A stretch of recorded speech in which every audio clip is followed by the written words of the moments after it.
سبيل الدموع سبيل مريح تنهدى يا صاحي كي تستريح أعوذ بالله من الشيطان الرجيم.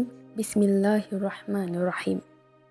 اللهم صل على سيدنا محمد وعلى ali Sayyidina Muhammad. Alhamdulillah, hari ini kita bisa berjumpa lagi di channel Media Islam. Dan hari ini kita akan membahas tentang 5 orang yang Allah janjikan rezekinya berlimpah. Sahabat beriman yang dirahmati Allah, mungkin kita semua sering mendengar ungkapan rezeki di tangan Allah. Maksudnya adalah Allah telah mengatur rezeki semua makhluk ciptaannya yang meliputi manusia dan hewan.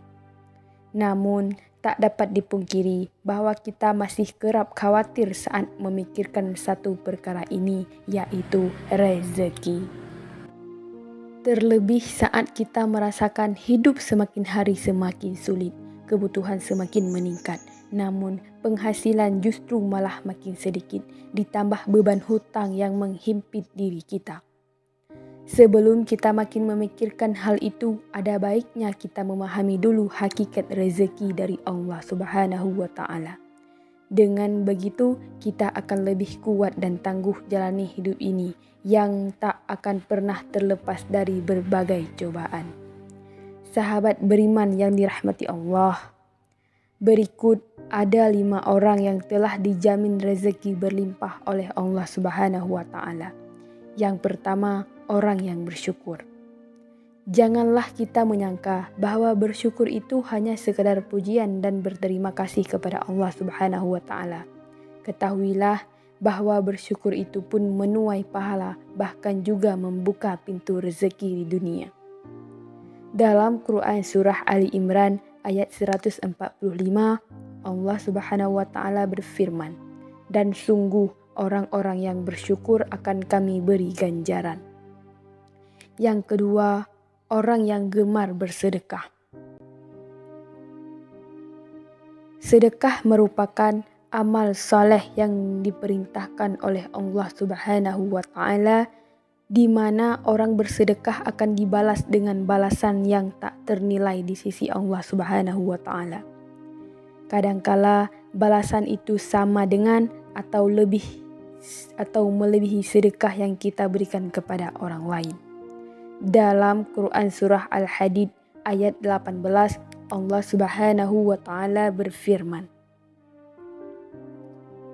"Sesungguhnya orang-orang yang bersedekah, baik laki-laki maupun perempuan, dan meminjamkan kepada Allah Subhanahu wa Ta'ala pinjaman yang baik, niscaya akan dilipat gandakan ganjarannya kepada mereka dan bagi mereka pahala yang banyak."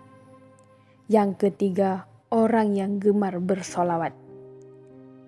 Ka'ab bin Malik berkata, "Saya berkata, wahai Rasulullah, sungguh saya telah berbanyak bersolawat kepadamu. Lalu berapa banyak saya jadikan solawat saya kepadamu di dalam doa saya?" Rasulullah SAW menjawab, "Terserah kamu." Ia berkata, "1/4." Beliau menjawab, "Silahkan saja, dan jika kamu tambah maka akan lebih baik." Saya berkata, "Bagaimana kalau setengahnya?" Beliau menjawab, "Silahkan saja, dan jika kamu tambah maka akan lebih baik bagimu." Dan yang keempat, orang yang gemar beristighfar. Rasulullah SAW bersabda, "Barang siapa memperbanyak istighfar, niscaya Allah mengubah setiap kesedihannya menjadi kegembiraan." Allah Azza wa Jalla memberikan solusi dari setiap kesempitannya, dan Allah anugerahkan rezeki dari arah yang tiada disangka-sangka. Hadis riwayat Ahmad dan Al-Hakim. Yang kelima, salat tahajud dan salat zuha. Salat tahajud merupakan salat yang sangat dianjurkan karena dikerjakan di waktu malam hari.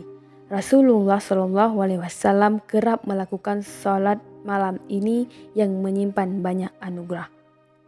Dalam surah Al-Isra ayat 79 menyebutkan bahwa orang yang melaksanakan salat tahajud akan diangkat di tempat yang terpuji.